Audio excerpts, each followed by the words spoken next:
Hello, my name is Jason Kaufman, and this is my capstone leadership presentation for Berry College. The first slide just shows a little bit about my background, my educational background. I attended West Georgia University for my undergrad degree in early childhood education. I also attended West Georgia for my master's degree in early childhood education. And now I've been attending Berry College for the past 18 months, where I finished my curriculum and instruction degree in May, and now I'm finishing my leadership certificate. Let's move on to the next slide. This slide is talking about my action research project that I put together for my school this past year. Looking at research on reading, because that was one of the areas that was lacking in my school. We looked at different research on reading and how student choice in their reading had an impact on their growth. So the research question that I posed for my research is, does allowing students to choose their own books for independent reading have an effect on comprehension skills? So through my research, I had two different groups. I had Group A and Group B.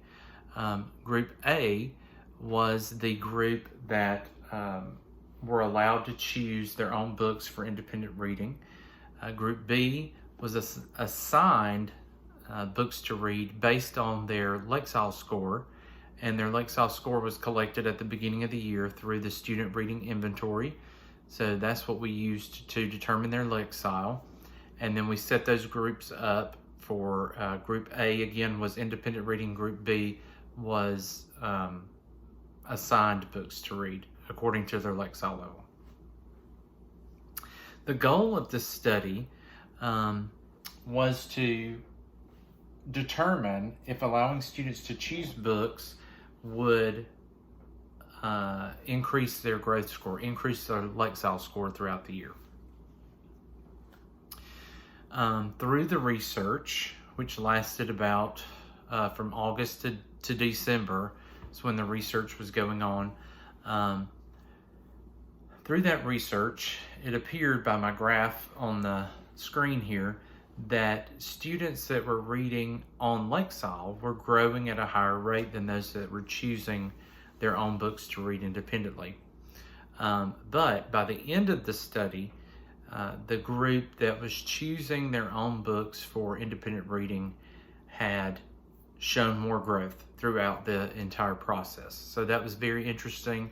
It was a conversation that I had had with coworkers for several years on whether we should make kids read and learn Lexile or allow them to choose independent reading. So it was very interesting to me, not only to me, but to my colleagues, about the findings that we were able to see through this research.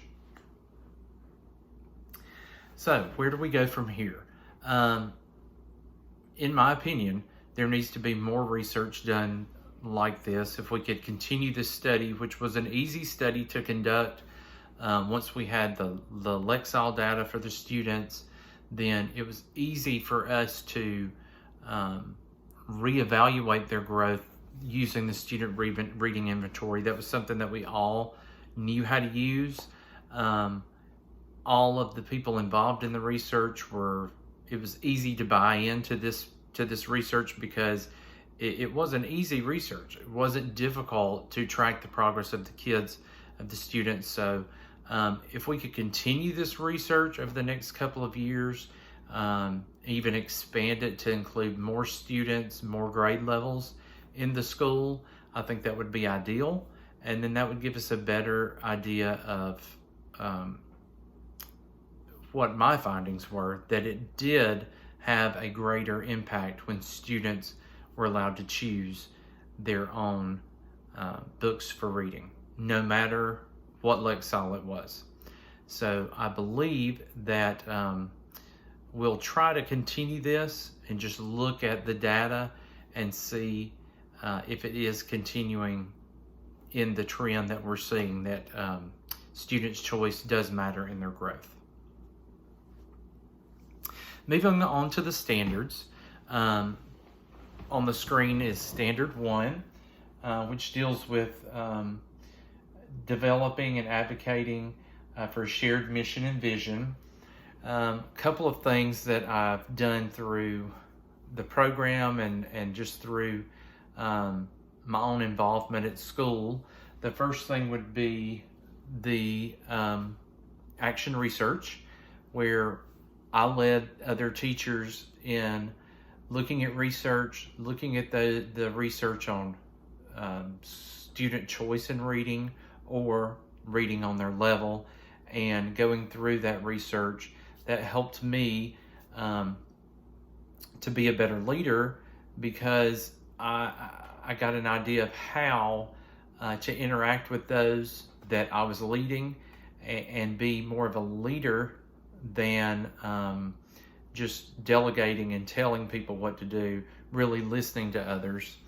Another thing that I've done for the past several years is direct the Armuchee Glenwood Education Foundation Follies, and through that responsibility, it gives me a lot of different experience with leadership, because there's so much to coordinate and so many different people that have to be involved. And so leading that has given me a lot of experience working with other people for the best interest of everyone. Standard 2 deals with acting ethically and according to professional norms. As a member of the 5th grade team at Armuchee Elementary School, one of the things that we did recently through the COVID shutdown was to organize a 5th grade honors day. This is not something that I led all by myself, but I collaborated with others in the 5th grade team to make it a great experience for the 5th graders. I think it says a lot when you can collaborate and listen to others and work with others. I think that's one of the keys to being a good leader. The second thing was that I've been a member of the leadership team at Armuchee Elementary School for about the past 5 years. I served on it as a 4th grade teacher, and I've served on it 3 years as a 5th grade teacher. And that gives me the opportunity to not only listen to my principal as a leader and how he handles things and how he thinks through things, but also when I take those things back to my own team, my own 5th grade team, then how do I deliver that back to them?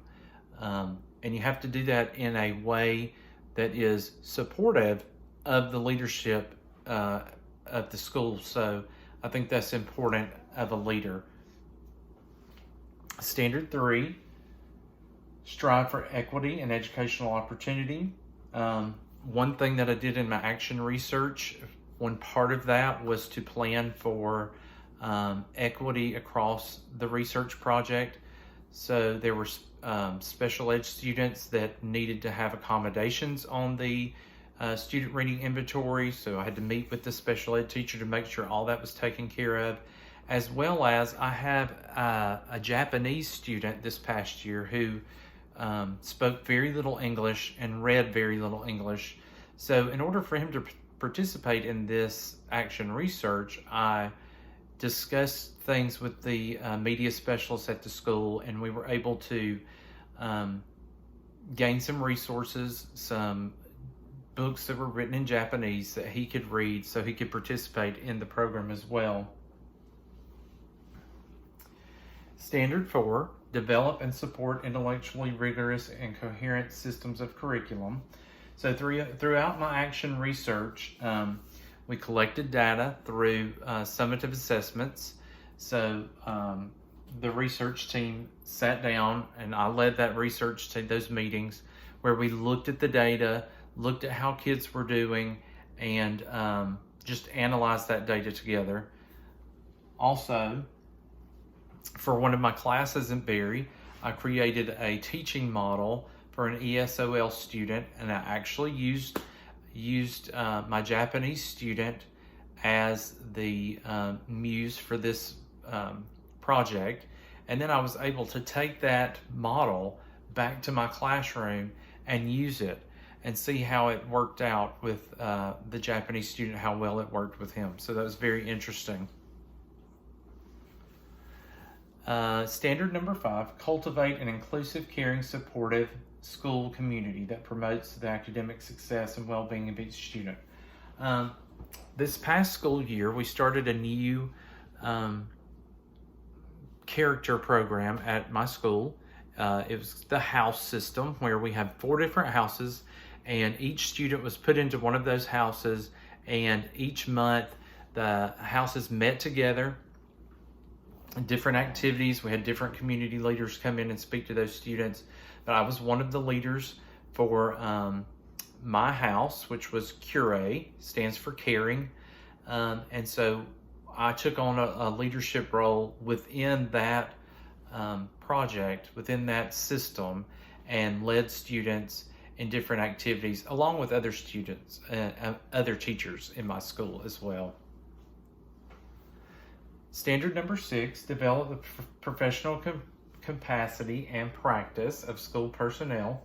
So in the spring of 2019, I was on an interview committee, and we were hiring a new assistant principal.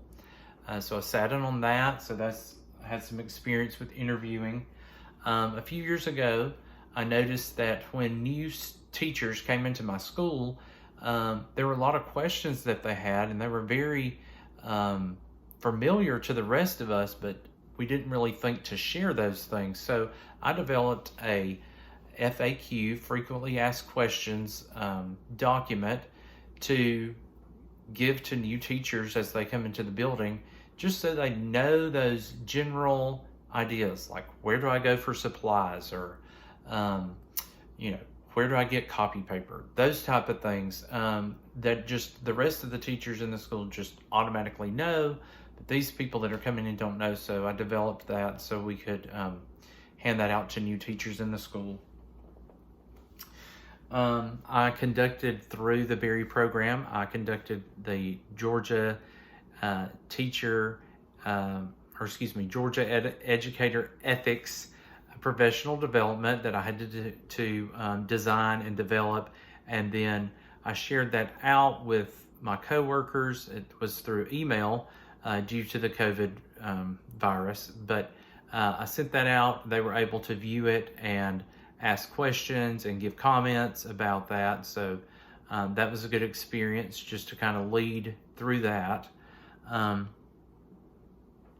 And the last one says observed and conducted mock TKES evaluations. That's another thing that I did in a Berry class with Dr. Kraus. And that was really insightful, really helped me thinking about what I would do and how I would conduct those evaluations as an administrator. Standard 7, foster a professional community of teachers. Through another Berry class, I've designed a mentoring and supervising program for the school. Currently, we don't have a strong one. So I've developed a plan that puts in mentors, mentees, and administrators as supervisors, and really just works through monthly meetings and just making sure those new teachers are taken care of and that we're supporting them the way that we need to. I am the 5th grade team leader at my school, and so I have a lot of responsibility with our end of the year field trip. It's a field trip to Nature's Classroom up on Lookout Mountain, and so that requires a lot of time and effort on my part, a lot of planning. But due to COVID, that has been postponed till next year. So I had to come up with a plan to get that out to parents. Made a video, put on YouTube, and got that out there, and sent home prepared a letter for every student so they would know how much money they owed and what forms needed to be turned in at the beginning of next year. Standard 8 deals with engaging families and communities. I've already talked about the Armuchee Glenwood Foundation Follies that I've been in charge of for the past 4 years. That's doing tremendous, raising a lot of money for the foundation. I've also spoken about the video that I created for Nature's Classroom. And then for Nature's Classroom, each year right before we go, I have a parent meeting just to kind of let the parents know what's going on and what to expect that day that we leave the school for the field trip. Standard 9, manage school operations and resources. I have to coordinate a lot with the school council, the school financial secretary for Nature's Classroom, and make sure that all of that money is taken care of, and that we send a partial payment to the camp well ahead of time that we'll be going. Created alternate lunch schedules for testing during testing times for different grade levels. And then I also have worked with the middle school to coordinate a tour for our 5th graders that will be going to the middle school next year. And Standard 10, as agents of continuous improvement. Like I said, I've developed that mentoring program for the school, led professional development through the Georgia Educator Ethics, and I've led that research team, which was just a great experience to be the leader from start to finish of a project and work with others for the well-being of all children. Thank you.